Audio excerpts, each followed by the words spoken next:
I've been a long-haul trucker for damn near 15 years now, crisscrossing the veins of this country like it's my own bloodstream. But there's something about the Appalachians that always sets my teeth on edge, especially when the rain comes down like it's trying to wash the mountains clean. Those roads twist and turn through the ancient hills, flanked by trees so thick they swallow the light, even on a clear day. At night, in a storm, it's like driving through a living thing, something old and watchful. I grew up not far from here, in a hollow near Roanoke, where folks still whisper about the old ways, about things that linger in the woods after dark. My pa used to say the mountains hold grudges, that they remember every footstep and every wrong turn. I never put much stock in that growing up, but after that night last fall, I can't shake it. It was late October, the leaves turning that fiery red and gold, but the rain had stripped most of them bare, leaving the branches like skeletal fingers scratching at the sky. I'd picked up a load of lumber in Asheville, headed north toward Pennsylvania, figuring I'd push through the Blue Ridge Parkway to shave off some time. Bad idea, in hindsight. That stretch is notorious for washouts and fog, so dense you could cut it with a knife. But I was tired, running on coffee and willpower, and the dispatch had me on a tight schedule. The rain started just after dusk, a light patter at first, but by the time I hit the Parkway, it was a full-on deluge. My wipers were going full tilt, slapping back and forth like a metronome, counting down to something I didn't want to face. The headlights cut narrow beams through the sheets of water, illuminating nothing but wet asphalt and the occasional guardrail, dropping off into blackness. I had the radio on low, tuned to some AM station playing old country tunes, the kind that talk about lost loves and lonely roads. Johnny Cash was crooning about walking the line when the signal started to fade, replaced by static that hissed like distant whispers. I fiddled with the dial, but nothing came through clear, just crackles and pops, as if the storm was jamming everything. The cab of my old Peterbilt felt smaller then, the warmth from the heater fighting a losing battle against the chill seeping through the seals. I was alone, or so I thought, miles from the nearest town, with the forest pressing in on both sides. Every now and then, a branch would snap under the weight of the rain, echoing like a gunshot in the quiet. That's when I saw him. Up ahead, maybe 100 yards, my high beams caught a figure standing stock still on the shoulder. He wasn't waving or flagging me down frantic-like, just standing there with his thumb out, casual as you please. His coat was long and dark, soaked through, hanging off him like a shroud. Water streamed from the brim of his hat, but he didn't seem to mind. In these parts, you hear stories about folks getting stranded, breakdowns, accidents, or just plain bad luck. Truckers look out for each other. It's an unwritten rule. Against my better judgment, I eased off the gas and pulled over, the rig groaning as it came to a stop on the gravel edge. The rain hammered the roof like 1,000 tiny fists as I leaned over and cracked the passenger door. "Hop in," I yelled over the din. "Where you headed?" He didn't say a word at first, just climbed up the steps with a deliberate slowness, water dripping from his boots onto the floor mat. He settled into the seat, closing the door with a soft click that seemed too quiet for the storm outside. I caught a whiff of him, not body odor or anything foul, but something earthy like wet soil after a fresh dig. His face was pale, almost ghostly under the dim glow of the dashboard lights, shadowed by the hat. I shifted back into gear and pulled out, the tires spinning a bit on the slick road before catching. "Nasty night out there," I said, trying to fill the silence. "You've been waiting long?" He turned his head toward me, then slow and deliberate, and that's when I saw them. His eyes. God help me, those eyes. They were black as tar pits, no whites at all, no pupils I could make out, just endless voids that seemed to suck in the light from the gauges. No reflection from the passing headlights or the lightning that occasionally cracked the sky. It was like looking into two holes punched through to nothing. A chill shot through me, deeper than the cold air he'd brought in, settling in my bones like frost on a window pane. I told myself it was a trick of the light, maybe contacts or some medical thing, but deep down I knew it wasn't. My hands tightened on the wheel, knuckles going white. We drove on like that for a while, the rain intensifying, turning the world outside into a blurred watercolor. He didn't fidget or adjust his seat, just sat there staring straight ahead, those black eyes fixed on the road, as if he could see through the storm. I felt watched, though. Not just looked at, but observed, like something was peering right into the core of me, sifting through my thoughts and memories. The cab grew colder, the heater blasting full, but doing nothing to warm it. Fog started creeping up the inside of the windows, despite the defroster, and I had to wipe the windshield with my sleeve every few minutes. The radio static grew louder, interspersed with faint bursts of sound that almost sounded like voices, murmuring words I couldn't quite catch. I tried to make conversation again, anything to break the unease. "So, what's your name?" "I'm Jack." He didn't respond right away, just kept staring.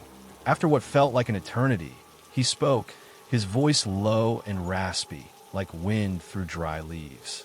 "Elias," he said, "headed to Milford." Milford? I racked my brain.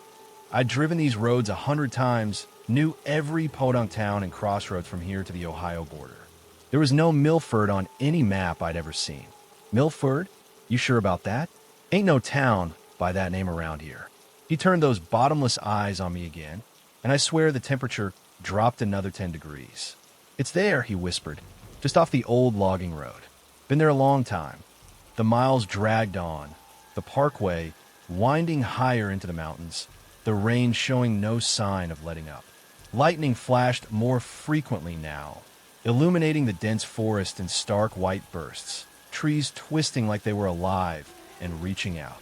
I caught glimpses of movement in the underbrush, probably deer or raccoons, but in that moment, it felt like eyes watching us back.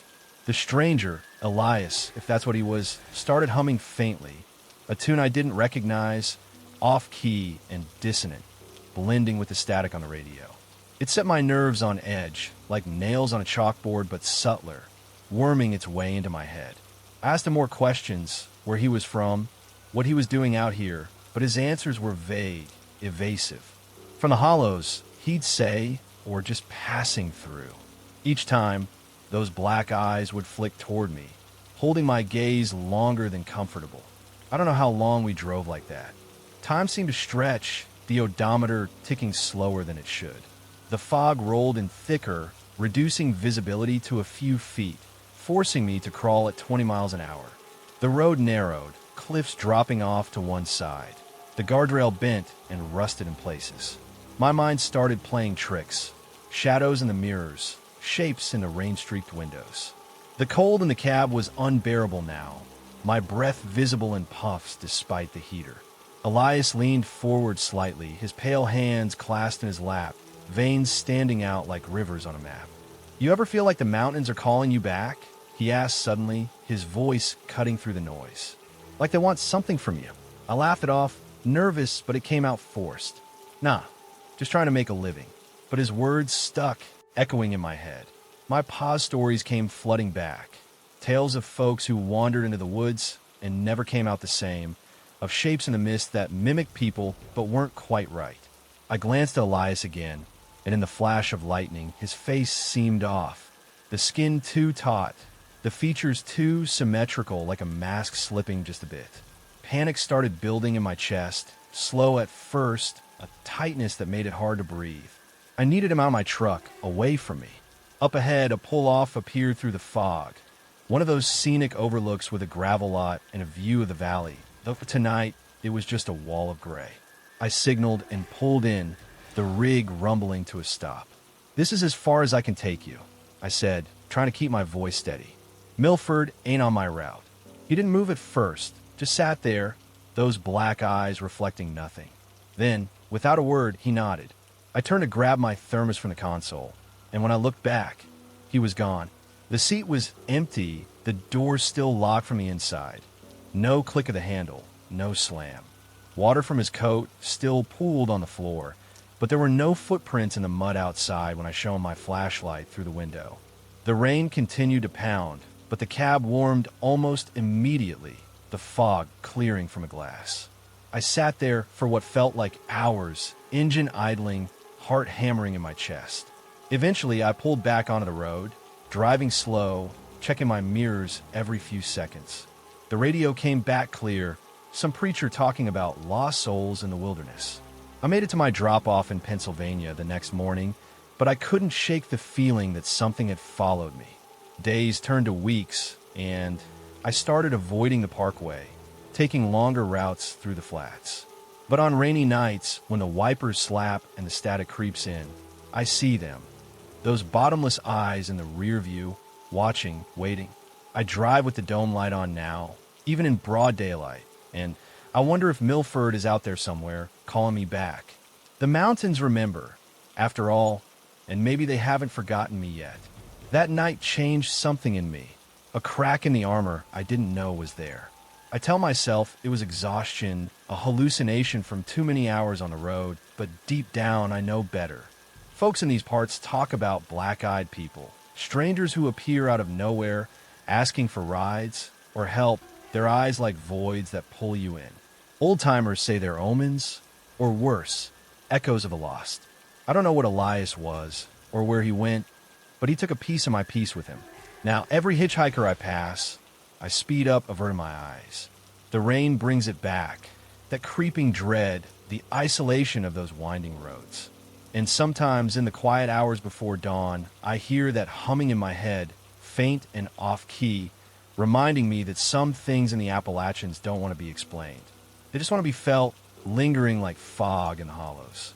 I tried to look up Milford once, poring over old maps in a library in Knoxville. Nothing. But I found stories online, buried in forums for truckers and hikers. Similar encounters, black eyes, vanished passengers. One guy claimed his rig broke down right after. Another said he saw the same man years later, unchanged. It makes you wonder how many of us are out there, driving these roads with one eye on the shadows. My routes have changed. I stick to interstates now, bright lights and traffic. But the mountains call, don't they? In dreams, I'm back on that Parkway, rain lashing the windows, and he's there beside me, whispering about home. I wake up cold, checking the locks, the mirrors. It's not over. It never is in these hills. The dread settles in, quiet and real, a companion I never asked for. Let's move to the next story. I've been behind the wheel of an 18-wheeler for close to 20 years. Most of it spent navigating the forgotten arteries of this country where the maps don't tell the whole story. The Appalachians, though, West Virginia in particular, have always felt like a different beast. Those back roads snake through hollows so deep the sun barely touches them. And at night, with the rain coming down, it's like the land itself is breathing, heavy and close. I grew up in a small town near Charleston, where my grandpa would spin yarns about the hills hiding things best left alone, old mining shafts that echo with voices long dead, or folks who wander off trails and come back changed, if they come back at all. I chalked it up to superstition back then, but after enough miles, you start to feel it, that quiet watchfulness in the trees, the way the fog clings like it has fingers. That night started ordinary enough, or as ordinary as a solo run through the mountains can be. It was early November, the air sharp with the promise of winter, and I'd loaded up with machine parts in Huntington, bound for Pittsburgh by dawn.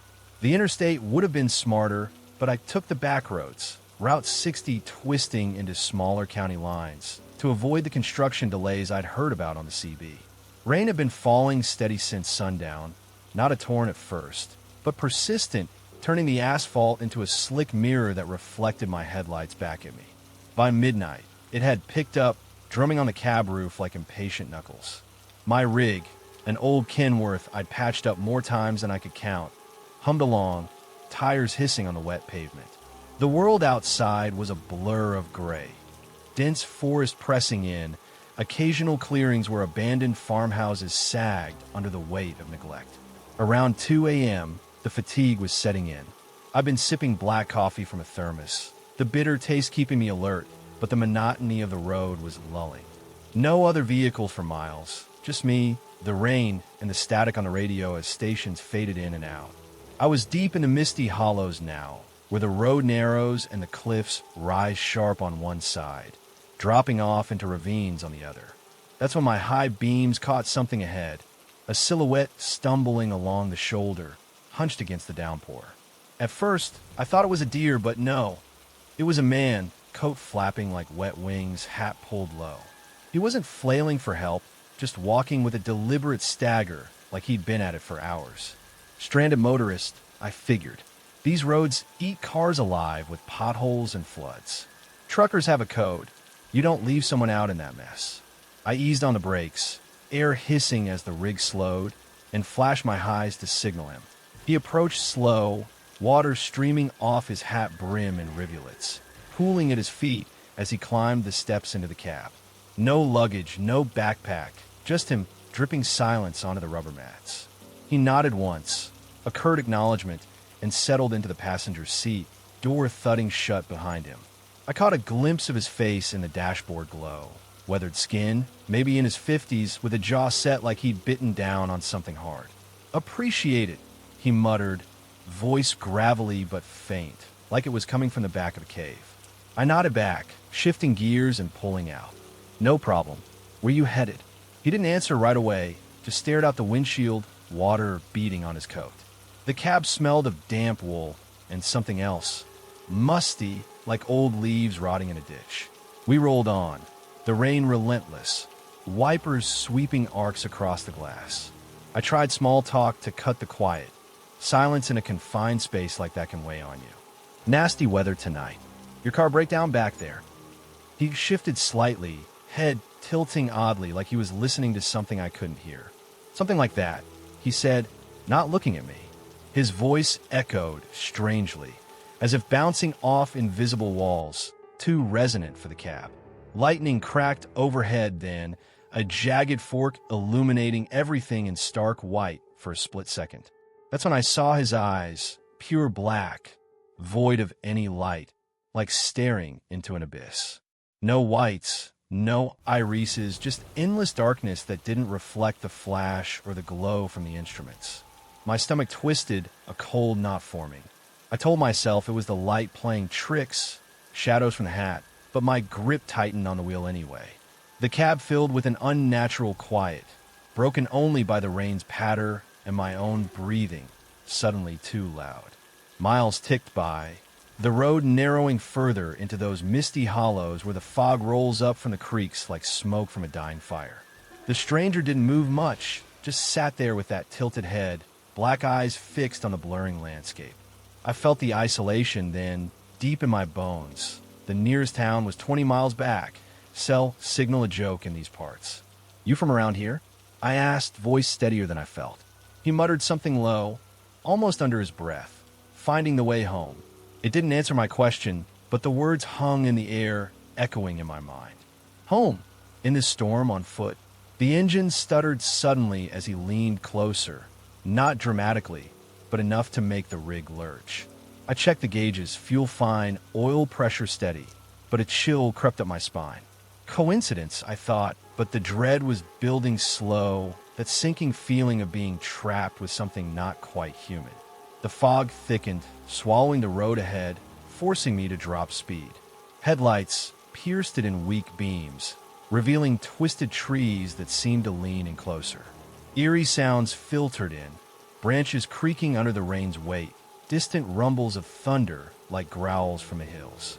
The stranger started humming faintly, a tuneless melody that blended with the static bursting from the radio. I fiddled with the dial, but nothing cleared it, just pops and hisses, interspersed with what sounded like whispers, fragments of words lost in the noise. "You hear that?" I asked, more to myself. He turned those midnight eyes on me then, and I swear the air grew heavier, pressing down like the sky outside. "The hills talk," he said, voice distant, as if from far away. "They remember the paths." My mouth went dry. Paths? We were on a paved road, but his words stirred old stories from my childhood. Legends of feral people living in the woods, descendants of miners who never surfaced, surviving on whatever the forest gave or took. Panic built gradual, not a rush, but a steady creep, like water rising in a basement. The cab felt smaller, the warmth from the heater fading, replaced by a damp cold that seeped through my jacket. I glanced at him sidelong. His hands rested on his knees, fingers too long, nails caked with dirt. No rings, no watch, just pale skin stretched tight. Lightning flashed again, and in that instant his face looked wrong, features shifting subtly, like a photo out of focus. I shook it off, focusing on the road, but the engine stuttered once more when he shifted, leaning as if to peer at the map on my console. "Almost there," he whispered, though I hadn't told him my route. My heart pounded now, thoughts racing. Pull over, make an excuse, get him out. But the hollows offered no safe spots, just dense woods and drop-offs. Up ahead, through the fog, a deserted lot materialized. An old gas station long abandoned. Pumps rusted, windows boarded. Perfect excuse. "Need a top off?" I lied, voice tight. I veered in, gravel crunching under the tires, rig coming to a halt under the sagging awning. Rain hammered the metal roof overhead. I turned to him. "This is your stop if it ain't mine." But the seat was empty. Door ajar in the storm, swinging slightly, but I hadn't heard it open. No click, no rush of wind. Water from his coat still dripped on the floor, but outside, in the beam of my flashlight, no footprints in the mud, just puddles rippling.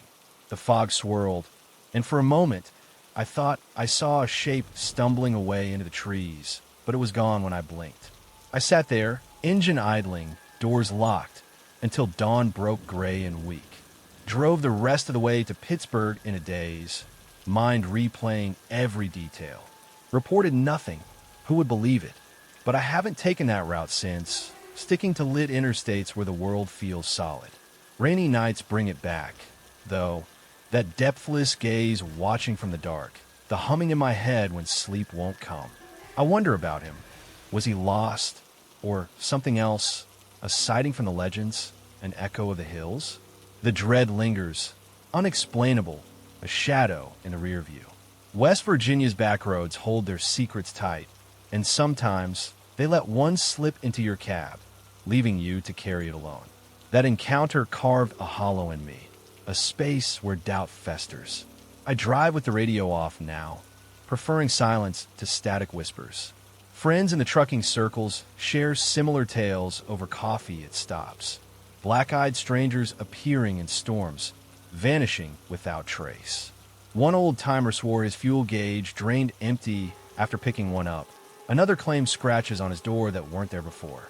It makes you question what's real in these mountains. Isolation plays tricks, or maybe the land does. My grandpa's stories echo louder now, about forest legends and unquiet spirits mimicking the living. I avoid the hollows, but dreams pull me back. Endless rain, fog-choked roads, and those eyes staring, pulling me toward some forgotten home.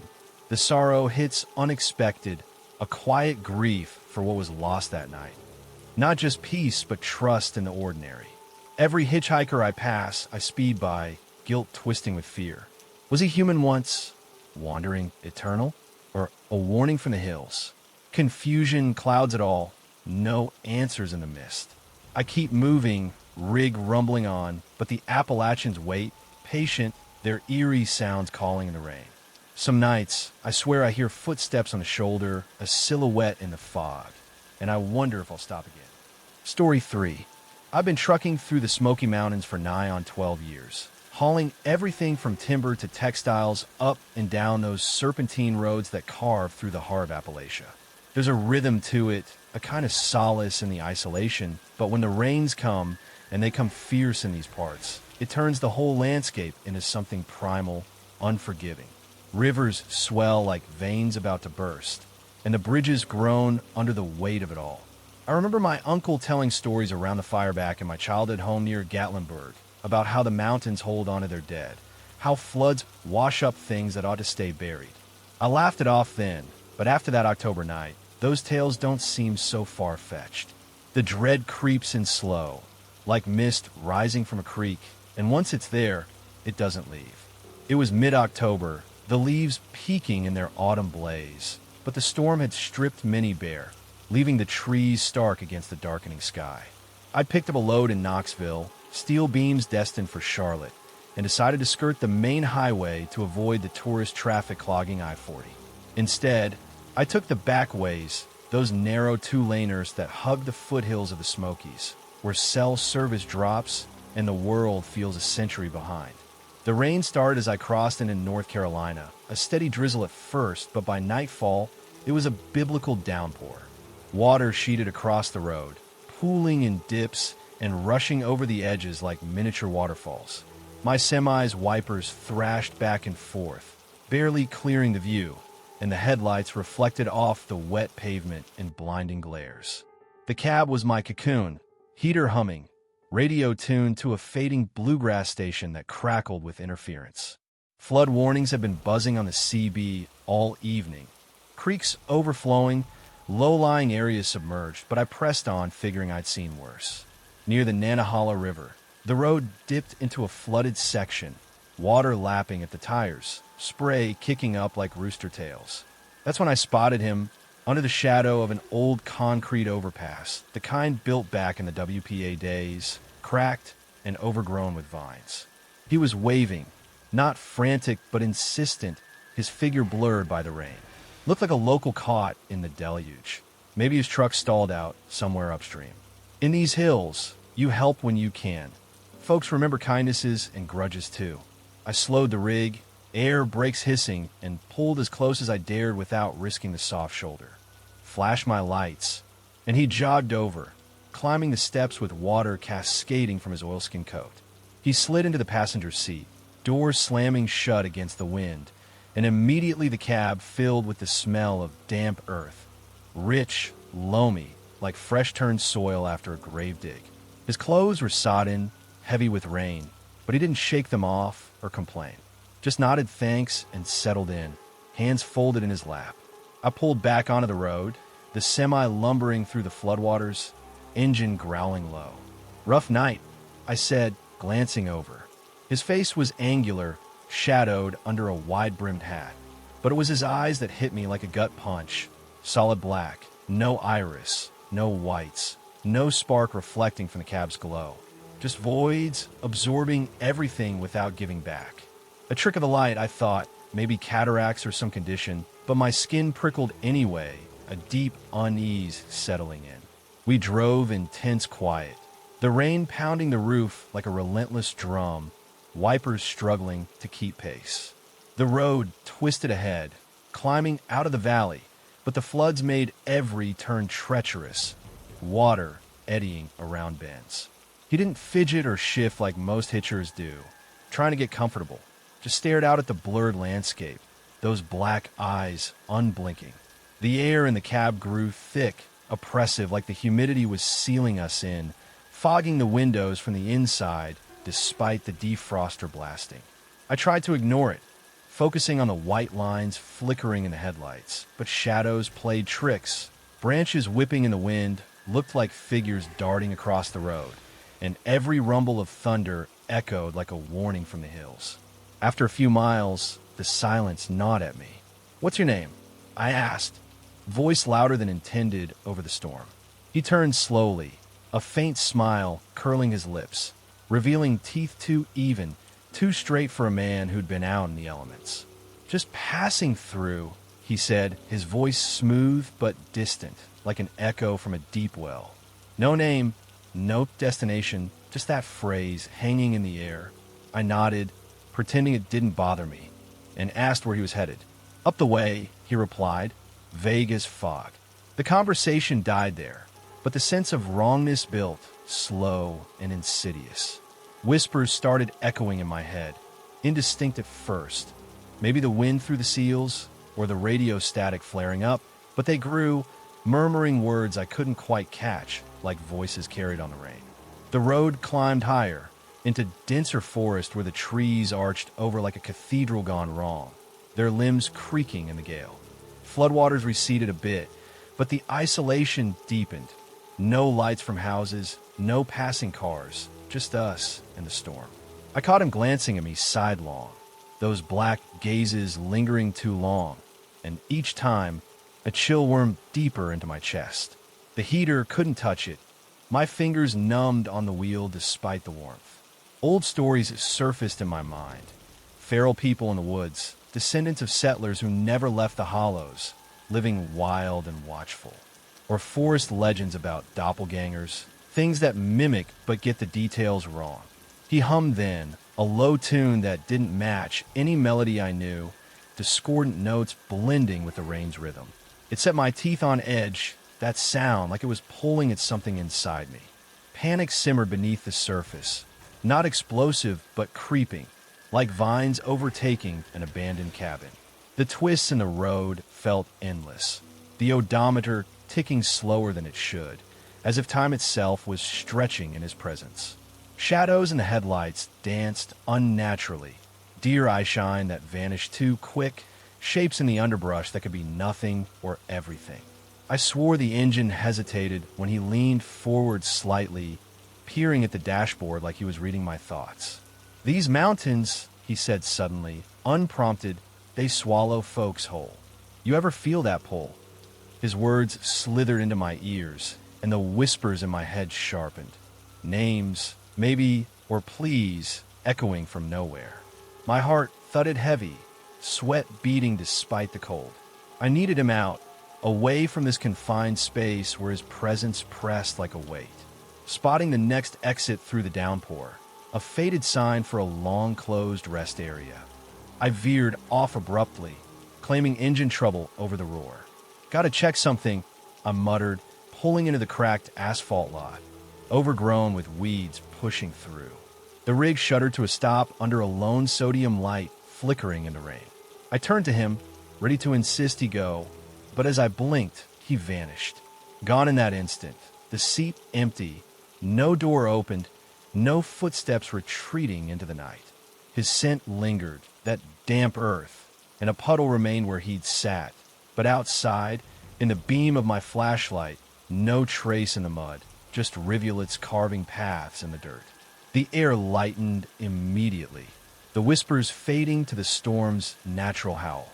I sat there for hours, doors locked, engine idling, until the rain eased to a drizzle and gray dawn crept over the ridges. Drove on a Charlotte in a fog of my own, unloading the steel with hands still shaking. Never reported it. Who'd believe a tale like that? But the encounter lingers, a splinter in my mind. I avoid overpasses now, especially in the rain when the world turns gray and indistinct. Dreams bring him back, those black gazes resurfacing, staring from flooded bridges or misty hollows, whispering about passing through. I wonder if he was real, a lost soul, maybe, or something the floods unearthed from the old earth. The Smokies hold their secrets, after all, and sometimes they let one hitch a ride, leaving you with the unexplainable dread that follows like a shadow. That night etched a sorrow into me, quiet and persistent, a confusion that colors every rainy drive. Was he a sighting from the legends, a feral echo surviving in the wilds? Or just my mind cracking under isolation? Truckers share stories at stops, similar black-eyed strangers, vanishing without trace, engines faltering in their wake. One fella claimed his mirrors fogged permanently after, another heard whispers for weeks. It makes the roads feel alive, watchful. I stick to dry routes now, but the mountains call in storms, their eerie sounds, creaks, murmurs, pulling at memories. Survival in these hills means moving on, but the fear remains unresolved, a lingering confusion that maybe next time the gaze won't vanish so easy. The unexplainable weighs heavy, a sorrow for the unknown. Every overpass I pass, I glance away, heart quickening. Was he seeking something in me, or just a way through? The rain brings it all back, turning the cab into a cage of dread. Appalachia's realism is its horror, grounded, plausible, but forever unsettling. I drive on, but the black gaze waits somewhere in the floods, leaving me to ponder alone. Story 4. I've been logging these eastern Kentucky hills for most of my adult life, guiding my rig through paths that feel more like veins pulsing through the earth's old bones. The work suits me. Long hauls under starless skies, the hum of the engine, my only steady companion. But isolation comes with the territory, especially on those midnight runs when the world shrinks to the beam of your headlights. Rain turns it all treacherous, slicking the dirt roads into mudslides waiting to happen, and the storms here carry a weight, like the mountains are weeping secrets they've held too long. My family goes back generations in these parts, coal miners and farmers who spoke of the woods in hushed tones, warning about feral folk who shun the light, or legends of wanderers lost to the ridges, their echoes lingering like fog. I never gave much credence to it, figuring hard work and common sense kept the shadows at bay. But that night last spring shattered that notion, leaving cracks that let the dread seep in slow and steady. It was a pitch-black run, the kind where the rain starts soft but builds to a fury, hammering the cab like it's trying to get inside. I'd loaded up with fresh-cut pine in Harlan County, bound for a mill up near Pikeville, taking the back roads to beat the way stations on the main drag. Lightning forked the sky intermittently, illuminating the jagged silhouettes of the hills, thunder rumbling like distant artillery. The road climbed steep, cresting ridges where the drop-offs plunge into hollows thick with underbrush. Around 1 a.m., as I topped one such rise, my high beams caught a man trudging uphill, his form bent against the wind and water. No vehicle in sight, no stalled car, no bike, just him plodding on foot in the deluge. He didn't wave me down desperate-like. His pace was steady, almost purposeful. Compassion won out, though. These mountains can kill a man quick if he's caught unprepared. I eased the brakes, the loaded trailer swaying a bit on the slick incline, and pulled to the shoulder. He clambered up the steps without hesitation, water pooling at his feet as he swung into the passenger seat. The door thudded shut, sealing in the damp chill he'd brought with him. His coat was heavy canvas, sodden and dark, and he smelled faintly of pine resin and wet stone. Nothing off-putting, but earthy, like he'd been part of the storm itself. I nodded hello and shifted back into gear, the rig groaning as it gained traction. "Bad night to be walking," I said, keeping my eyes on the road. He didn't respond at first, just settled in, water dripping from his sleeves onto the floor mat. His face was gaunt, lined deep like weathered bark, but it was his eyes that sent the first shiver down my spine. Inky black voids, absorbing all light without a glint. No whites, no irises, just emptiness that didn't reflect the dashboard glow or the lightning flashes. I blinked hard, telling myself it was fatigue or the storm's tricks, but the unease took root, quiet and insistent. We pushed on, the storm raging full force now, thunder rumbling like warnings from the deep woods. The road wound tighter, twigs and branches snapping under the tires as debris littered the way. He spoke sparingly, his voice flat and monotone, like it was filtered through gravel. "You run this route often?" he asked, not looking at me, his gaze fixed on the blurring tree line. It felt like he was mapping it, cataloging the turns and hollows. I muttered, "Yeah, I've been doing it years," but the words stuck in my throat. The cab's heater blasted hot air, but it couldn't chase the chill. A cold draft seemed to emanate from him, fog creeping inside the windows despite the defroster. I wiped the glass with my sleeve, but it smeared the world outside, turning to a hazy smear of gray and black. Miles dragged, the isolation amplifying every sound.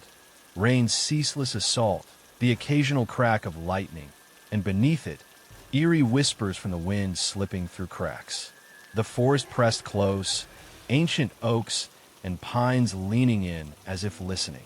I'd heard tales from other loggers, strange sightings in these hills, figures darting between trees, feral people surviving off the land, shunning society after some unspoken trauma, or forest legends about the hollow men, wanderers who appear in storms, eyes like coal pits, seeking something lost. I shook it off, focusing on the wheel, but dread mounted slowly, that quiet horror of realizing you're not alone with a person, but something mimicking one. He shifted slightly, and the engine hitched, a brief stutter that made the rig lurch. Coincidence, maybe, but my pulse quickened. He turned those empty eyes on me then, and it felt like being pulled into nothingness, a void that tugged at the edges of my thoughts. "These roads change," he said, voice barely above the storm. "They lead where they want. No sense to it."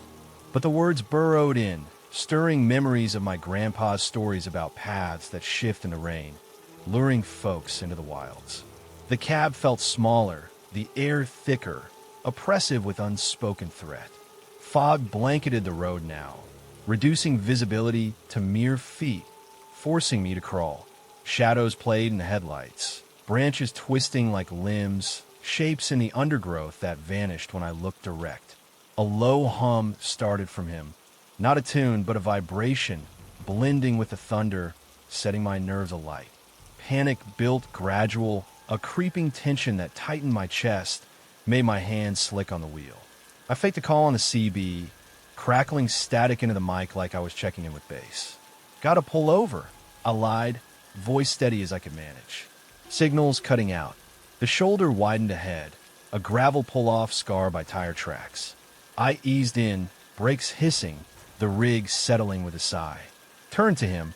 This is far as I go tonight, but he dissolved into the rain. Seat dry, no puddle, no imprint where he'd sat. Door locked tight, no sign it had opened. Outside, in the beam of my spotlight, no footprints in the mud, just rivulets carving their own paths. The chill lifted almost immediate, the fog clearing from the windows, but the dread clung, a residue that coated everything.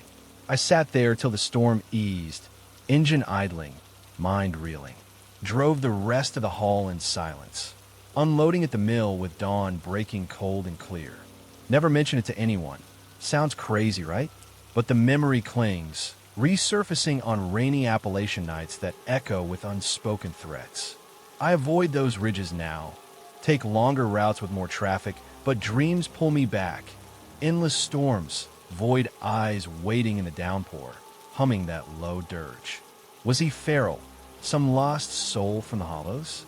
Or a legend made flesh, mapping routes to nowhere? Confusion gnaws, a sorrow for the unexplained that shadows my days. The mountains hold their mysteries tight, and sometimes they share one, leaving you to carry the weight alone. That encounter hollowed something in me, a space where fear festers quiet. Truckers at the diners whisper similar tales, black-eyed hitchers vanishing, engines faltering in their wake, whispers lingering long after. One old hand claimed his mirrors showed extra shadows for weeks. Another heard footsteps pacing his trailer at night. It grounds the horror in realism, makes you question every stranger on the shoulder. Survival means pressing on, but the unexplainable dread persists. Eerie sounds in the rain, creaks from the woods, murmurs on the wind, reminding me the hills watch. I keep the CB on now, even when it's silent, a lifeline against the isolation. But sorrow tugs, a lingering confusion. What did he want? Mapping my routes. Home, maybe, or something darker. Rainy nights amplify it, turning the cab into a confessional for ghosts. Appalachia's beauty hides its bite, and once bitten, the venom lingers, unresolved. The fear isn't loud. It's the quiet kind that builds slow, like tension in a storm cloud. Every lightning fork now looks like a warning. Every rumble a legend stirring. I wonder if he's out there still, trudging ridges, eyes void as the night. Or if he's in me now, a piece lodged deep. No closure, just the echo, leaving me gripping the wheel tighter, scanning the dark for shapes that dissolve. The mountains endure, their feral secrets surviving, and so does the sorrow, a grip on the soul that doesn't let go. Story 5. I've been a trucker for nearly 2 decades, running routes that snake through the heart of Virginia's Appalachian valleys, where the land folds in on itself like an old quilt worn thin. The job's mostly solitude, you and the road, with the hum of the engine drowning out the world. But those rainy nights turn everything inward, the downpour isolating you further, making the mountains feel alive and resentful. I grew up in a hollow not far from here, near Shenandoah, where my ma would warn about the woods claiming folks who strayed too far. Feral people, they called them survivors of hard times gone wild, or legends of lost souls wandering endless paths. I dismissed it as folklore, the kind spun to keep kids in line, but experience teaches you the line between real and imagined blurs in these parts, especially when sympathy overrides sense. That night was a torrential downpour, the kind that floods creeks and turns dirt to soup, around midnight last summer. I'd loaded up with produce in Roanoke, headed east toward Richmond, sticking to the back roads to dodge the interstate tolls. The rain had been relentless for hours, visibility down to a crawl, my headlights cutting weak swaths through the sheets of water. The valleys deepened here, mountains looming darker on either side, mist rising from the ground like breath from sleeping giants. The radio sputtered static, stations lost in the interference, leaving only the ceaseless assault of rain on the cab roof and the slosh of tires through puddles. Isolation was part of the gig, but tonight it pressed heavier, the world reduced to the glow of my dashboard and the blurred horizon swallowed by fog. My beams lit up a lone figure by a washed-out creek, the water raging over its banks, threatening to swallow the shoulder. He flagged me down desperately, arms waving in the deluge, his silhouette frantic against the storm. Looked like a poor soul caught in the flood. Maybe his vehicle swept away upstream. Years on the road teach caution, stories of hijackings and worse. But in these rainy valleys, sympathy can override sense. I slowed the semi, brakes hissing in protest, and cracked the passenger door. "Getting quick," I shouted over the roar. He scrambled up, dripping profusely, water cascading from his slicker like he'd been baptized in the creek itself. He settled into the seat with a heavy sigh, door clicking shut, sealing us in with the damp. The cabin light hit his face as he peeled back his hood, and horror struck me cold. Eyes completely black, no reflection, like hollow sockets carved from obsidian. No whites, no gleam from the overhead bulb or the passing lightning. Just voids that seemed to pull the light in and never let it go. My breath caught, a primal unease twisting in my gut. I told myself it was shadows, maybe some rare condition, but instinct screamed wrong. He didn't notice my stare, or didn't care, gazing ahead, unblinking as I pulled back onto the road. Silence stretched between us, broken only by the rain's pounding and my uneasy breathing, suddenly too loud in the confined space. The air grew clammy, the heater struggling against the chill he'd brought in, fogging the edges of the windshield.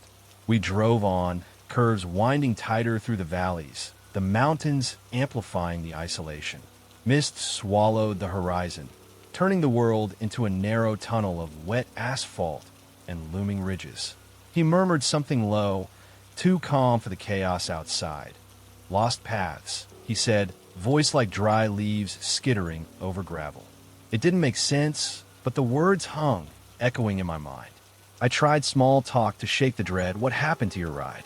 But he just nodded vaguely, those empty eyes fixed on the road. "Paths diverge," he whispered, as if answering a different question. The subtle unease grew, a palpable dread seeping in like the damp through my clothes, as if his presence drained the warmth from the air.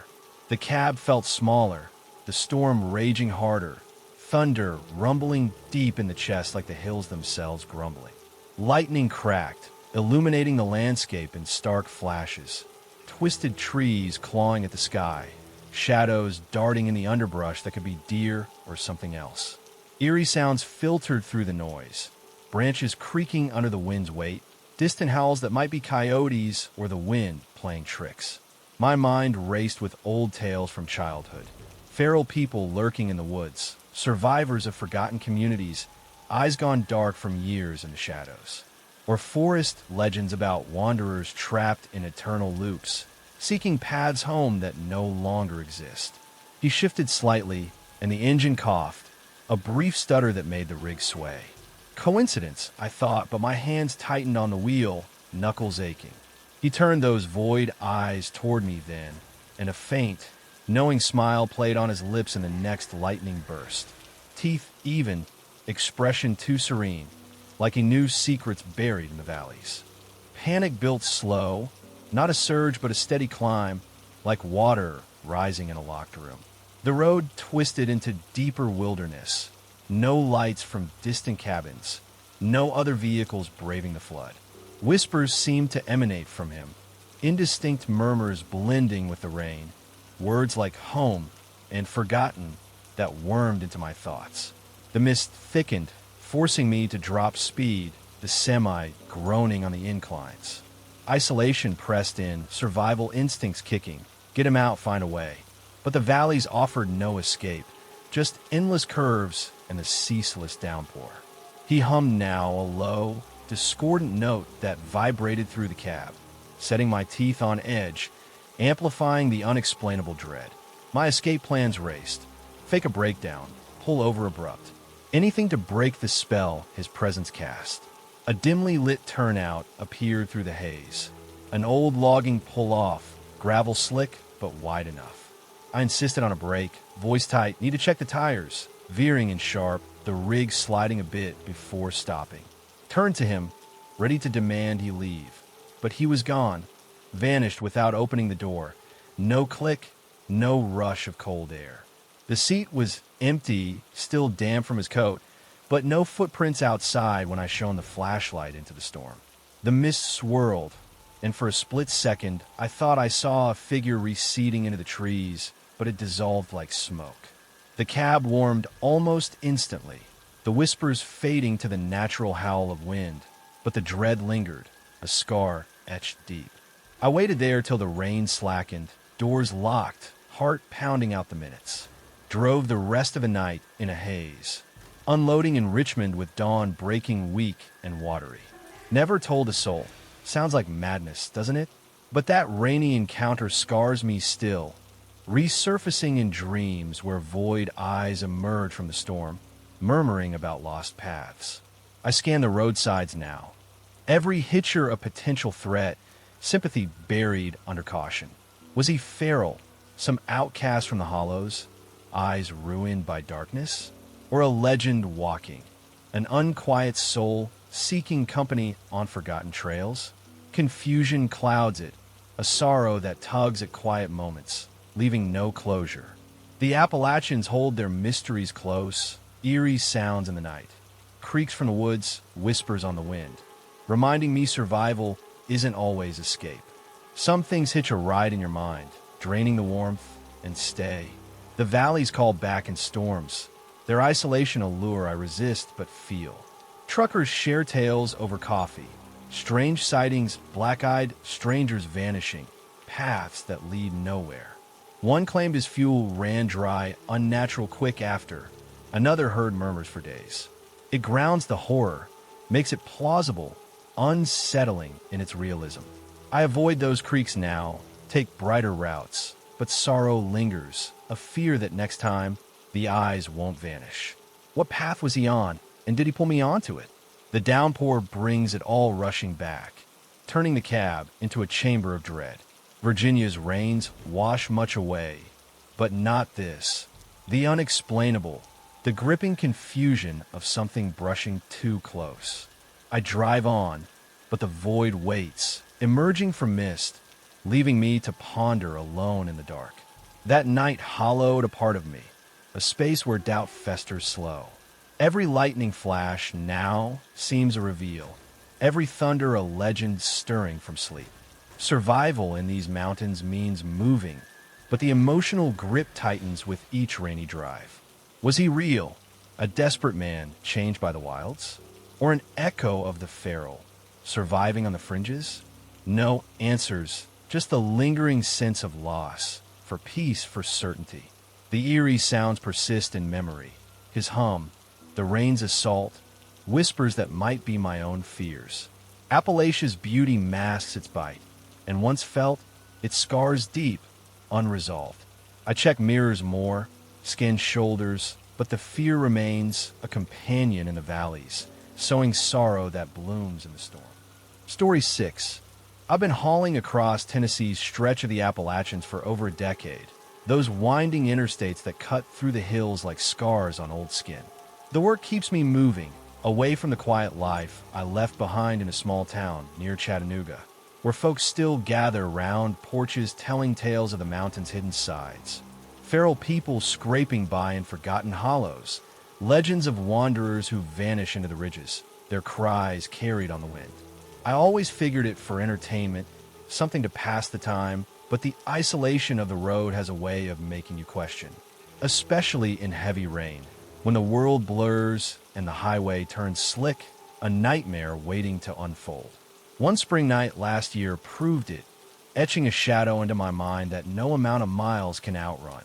It was late April, the dogwoods blooming white against the green, but the storm had turned everything to shades of gray. I'd picked up a load of auto parts in Nashville, headed south toward Atlanta, pushing through I-75 where it twists into the foothills.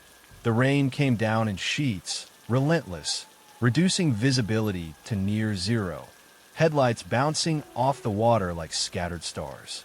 My wipers whined in protest, sweeping arcs that did little to clear the view. Thunder growled overhead, low and persistent, vibrating through the cab. The interstate here hugs the contours of the land, hills rising and falling like breaths from some buried giant. No other traffic that night. Most sensible folks had pulled off hours ago. Me?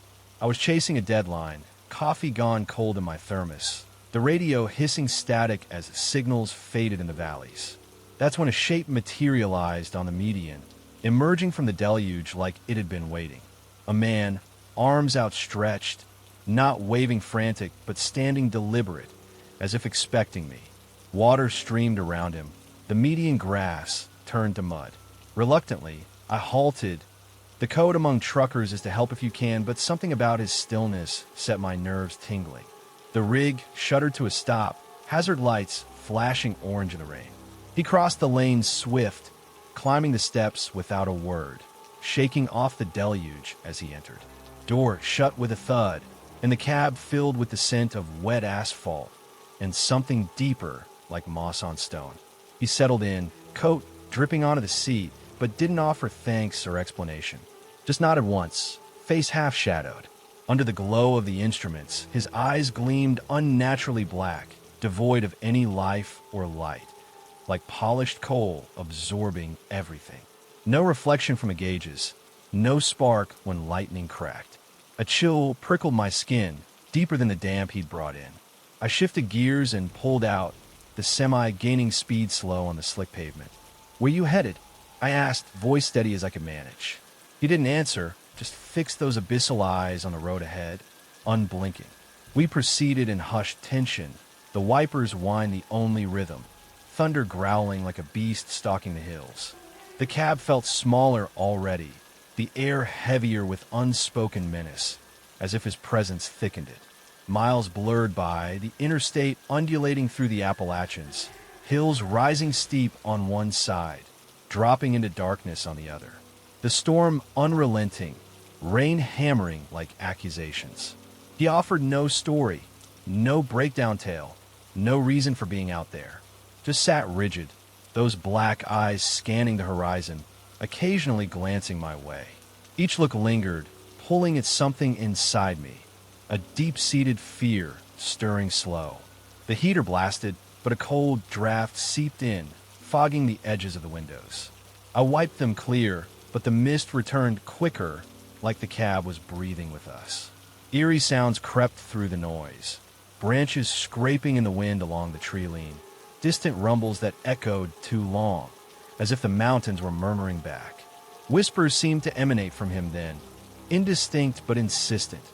Fragments of words like shadow or follow, blending with the static flaring on the radio. I fiddled with the dial, but nothing tuned and clear, just pops and hisses interspersed with those murmurs. Panic simmered beneath the surface, not a boil but a slow heat, building as the miles stretched. The road narrowed in places, guardrails bent from past wrecks, and I imagined shapes in the rain-streaked mirrors. Figures lurking on the periphery, gone when I double-checked. Old stories from my youth surfaced unbidden. Feral people in these woods, descendants of miners who burrowed too deep and never came up right, their eyes adjusted to eternal dark. Or forest legends about black-eyed shadows, hitchers who appear in storms, seeking rides to nowhere, leaving drivers haunted. The cab's confines amplified everything. The creak of the seat as he shifted slightly, the way his glances felt like probes into my thoughts. "You from around here?" I tried again, desperate to fill the void.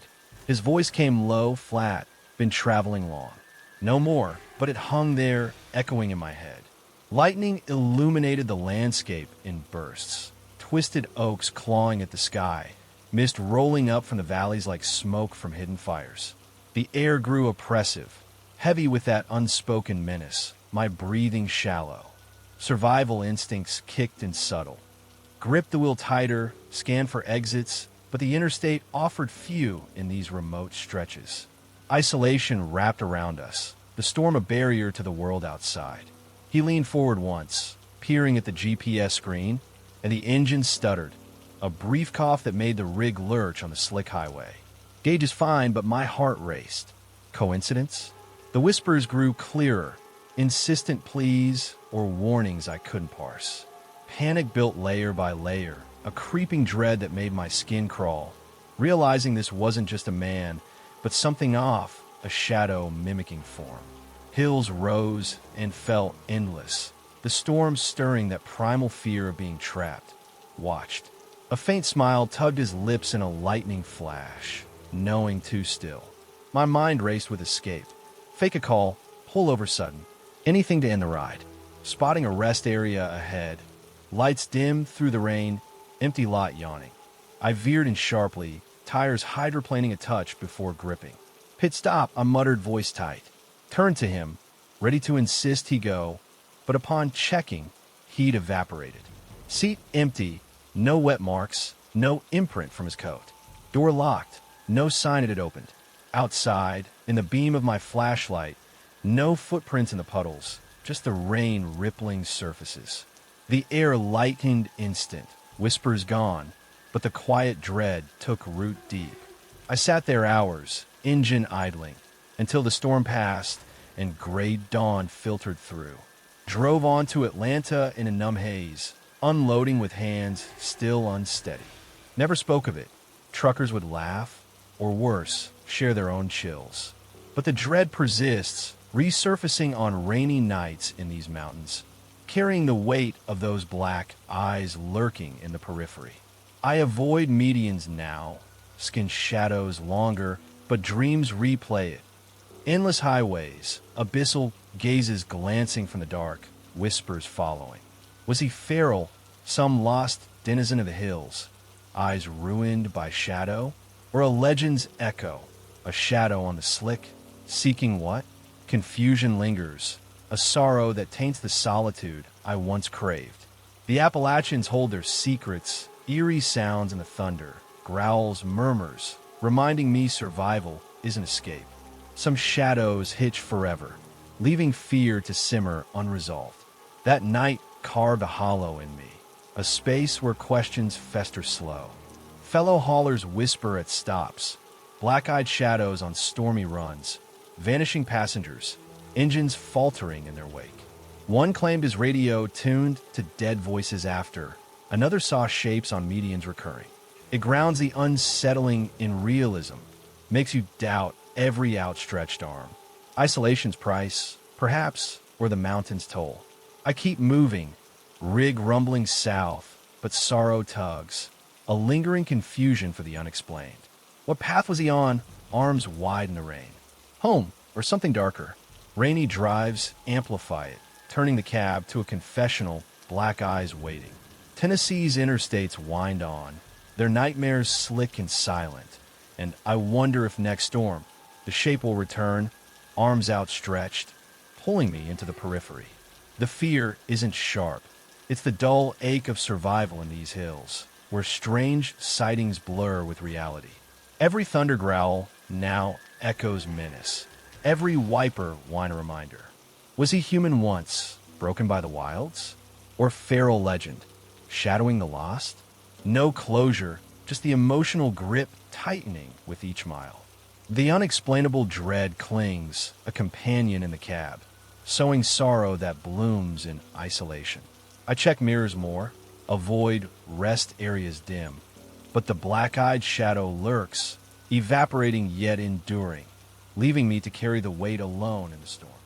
Let's move to the last story. I've been trucking the foggy passes of North Carolina's Appalachians for what feels like a lifetime. Those narrow ribbons of asphalt threading through the ancient wilderness like veins in a body too old to forget its pains. The job suits a man like me, solitary by nature, raised in a forgotten hollow near boon where the mist clings to everything and the silence speaks louder than words. Folks back home whispered about the mountain's secrets. Feral people hiding in the thickets, survivors of hardscrabble lives gone wrong, or legends of wanderers lost to the fog. their forms echoing through the trees long after they're gone. I never bought into it fully, chalking it up to the isolation that breeds such tales, but there's a realism to the dread here, an unexplainable pull that settles in your bones on rainy nights. That fateful drive amplified everything, turning a routine haul into a memory that haunts like a shadow you can't outrun. It was deep into autumn, the leaves a sodden carpet underfoot, but the rain had turned the world to a perpetual gray haze. I'd loaded up with supplies in Asheville, crates of hardware bound for Raleigh, and opted for the back roads through the passes to avoid the clogged interstates. Midnight found me navigating those slick curves, the kind where one wrong twist sends you over the edge into oblivion. The fog was thick, rolling up from the valleys like smoke from unseen fires, and the rain cascaded in relentless sheets, drumming on the cab roof with a rhythm that lulled and unnerved in equal measure. My headlights pierced the murk in narrow beams, illuminating guardrails bent from past mishaps and the occasional flash of eye shine from deer frozen on the shoulder. The radio had gone to static hours ago, the signal swallowed by the terrain, leaving only the whine of wipers and the low growl of the engine. That's when I glimpsed him, a solitary walker on the shoulder, rain cascading around him like he was part of the storm itself. He moved slow, deliberate, his coat heavy with water, no backpack or sign of breakdown. Pitying his plight in that godforsaken downpour, I stopped against better judgment. These passes are lonely, and leaving a man to the elements felt wrong. The rig hissed to a halt, and I leaned over to pop the passenger door. He boarded wordlessly, climbing the steps with a grace that seemed out of place, his boots leaving muddy prints on the mat. The door shut soft, sealing in the damp chill, and his presence was immediately off-putting, a weight in the air, like the cab had shrunk. Dashboard lights exposed his face. Gaunt features skin pale as birch bark, but it was his eyes that gripped me. Pure obsidian, swallowing light without return, no whites or irises, just voids that reflected nothing. We rolled on amid the torrent, silence thick as the fog enveloping us. He sat statue still, those black orbs fixed ahead, evoking a primal unease that started in my gut and spread slow. Water drummed on the roof, masking my quickening pulse as I stole glances his way. No fidgeting, no adjusting his sodden clothes, just that unyielding stare into the haze. The road twisted into deeper wilderness, the passes narrowing, cliffs rising sheer on one side, drop-offs yawning on the other. Isolation pressed in, the kind that makes you aware of every breath, every creak of the rig on its springs. Eerie sounds filtered through the storm, branches groaning under the wind's assault, distant rumbles that could be thunder or something shifting in the underbrush. My mind wandered to those old stories. Feral people in the cabins long abandoned, their eyes wild from years in the shadows, surviving on instinct and whatever the forest provided. He hummed faintly then, a tune unfamiliar and discordant, lone notes that vibrated through the cab like they were coming from the hills themselves. It set my nerves alight, that sound, worming into my thoughts uninvited. I tried to break the quiet. Nasty weather. Were you headed? But he didn't turn, just continued humming, the melody twisting like the road ahead.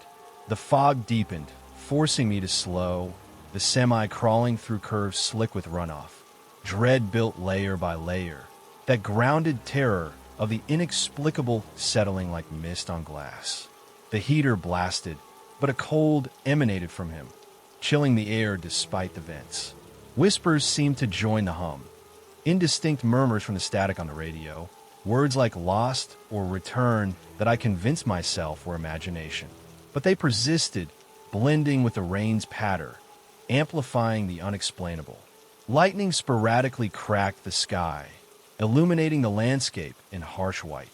Twisted pines leaning over the pass, mist swirling like living things, shadows in the tree lean that vanished too quick. Survival in these mountains means respecting the isolation, but tonight it felt like a trap, the passes closing in.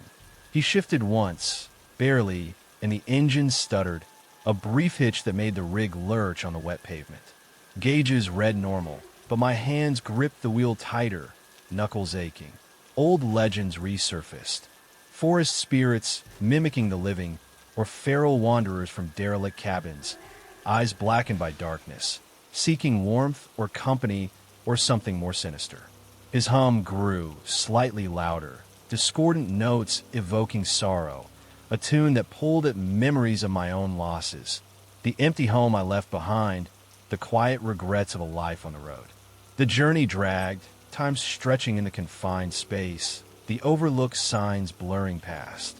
Panic crept slow, not a rush but a steady erosion, like water wearing stone.